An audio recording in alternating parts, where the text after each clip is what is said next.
I have been on a journey for the past couple days. I'm working on a narrative video, 3 minute narrative video on the maker. Now, that's causing me to do a whole bunch of research, and it's a little convoluted. Marvel does tend to, well, at least in stories like this, they've extended his story over multiple books, which really kind of makes it slightly hard to follow. You can follow it, but you really do have to do a lot of research and go between a bunch of books. But man, so looking into all of this, and I made a video earlier this week, I think 2 videos ago now, on the maker was based on this article I read. But as I'm doing this research for this narrative video, I was like, wow, this really is a a concept and a story that I wish they would have taken some time to explore in the movies. Now I know the maker is fairly new, within the 2000s, right? So it's a fairly new villain. And man, an alternate version of Reed Richards as a villain and all of the things that went into breaking him, man, because I wasn't keeping up with the Ultimates storyline and everything going on in the Ultimate, so I didn't really have a grasp fully on what was going on. Doing this research really made me, it brought this to bear. So now I kind of have a better understanding of what happened in the Ultimate storyline. And my goodness, man, Reed Richards as a villain, he is diabolical. He is diabolical. And some of the stuff I knew, some stuff I found out, I'm not gonna, go over too much because I'm saving that for my narrative video. And it's hard. It is hard to condense a lot of these things into a 3 minute video. But here's the reason why I love doing that, because I realize when doing research like I've been doing this over like 3 days now, just on this one character. And I'm like, most people don't have time to do all of this research and study and going into backstories on a singular character. Like people don't have time for that. Now, some people have kept up with the books, so they're very familiar with the maker, with his backstory, how exactly he came to be. But then you have other people who they read comic books. Now they're probably reading Ultimate Spider-Man, Ultimate Black Panther, and Ultimate Wolverine and some of the other Ultimate books, and they don't understand what's going on. And this is the beauty. I know I'm kind of selling myself and selling these 3 minute narrative videos, but really and truly, this is the beauty of the 3 minute narrative videos. And this is the reason that I started doing this, for situations exactly like this. It's deep.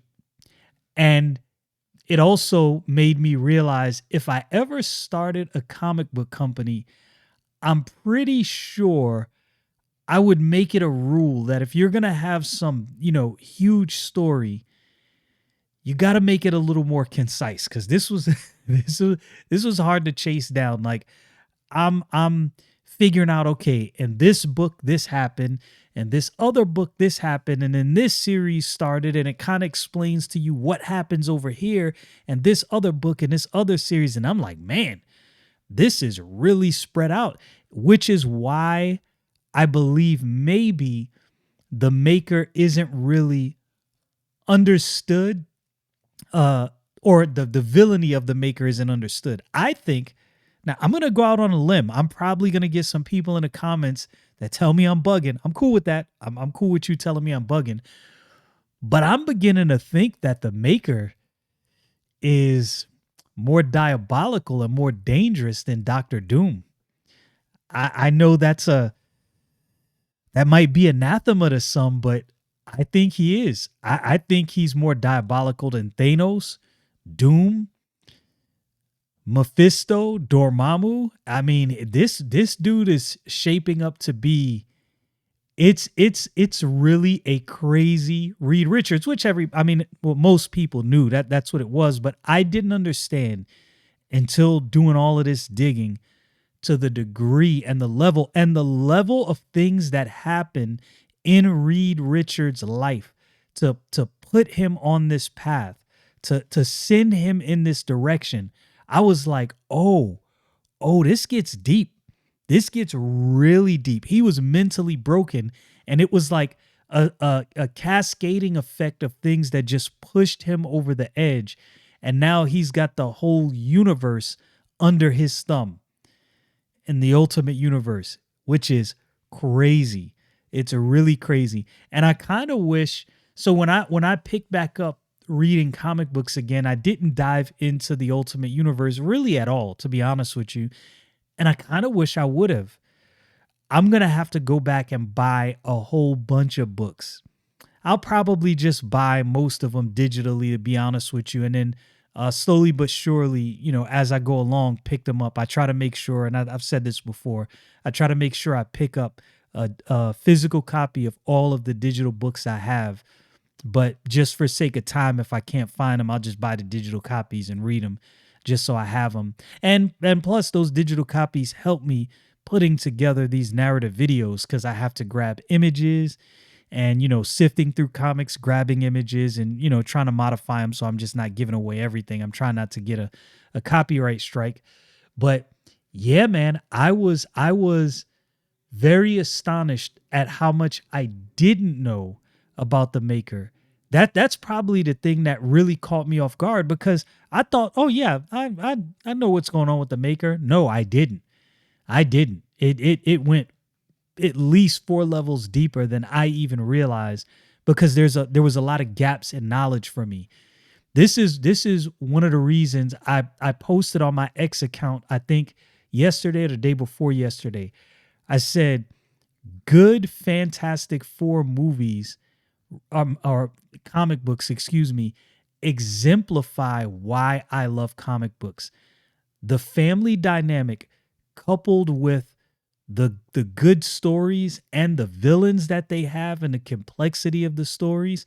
And you don't really realize just how powerful the individual members of the Fantastic Four really are until you start deep diving into some of these stories that center around them. That's when you realize, oh, the Fantastic Four is no joke. Like they are for real. I wish, and I don't know how well the new Fantastic Four movie is going to do. I hope it does well. We'll see. But I want it to do well. Doesn't mean it will. But I wish the Fantastic Four translated easier from the comics to the big screen. Because if they could do an adequate translation of those movies into the comic book, man, you would have something absolutely positively monumental. And I'm sure these studios know that, and I'm sure that's what they're hoping to do with this new Fantastic Four. Again, we'll see. But yeah, the Maker is an absolute menace. I mean, to this point, I would put Doctor Doom, I would put him above Thanos for sure. As far as menacing villains in the Marvel Universe, I put Magneto up there, but Magneto sometimes can be an anti-villain. And I know that's how Doom is painted sometime, but he's not really an anti. He's just a villain. The dude's just out for whatever is in his best interest. And you might think he's doing you some good, but he's not. The Maker is on another level. It's like, no, it's my way or the highway, period. And I'm, sifting through some of this information and I'm like, yo, man, the amount of good stories that can come out of this. I wish right now there was a run of the X-Men that more heavily incorporated the Maker, right? Like because this is what I want to see. This is what I want to see. And I hope this happens. I hope when all of this Ultimate Universe stuff wraps up, whenever they, wrap up that story, which I'm assuming that's what they're moving toward. I really do hope that the Maker becomes a staple in Marvel villainy. He has to be. They cannot just make this dude go away because I like his dynamics. I like the whole Reed Richards with a brain that's gone and snapped. I can't wait to finish this narrative video.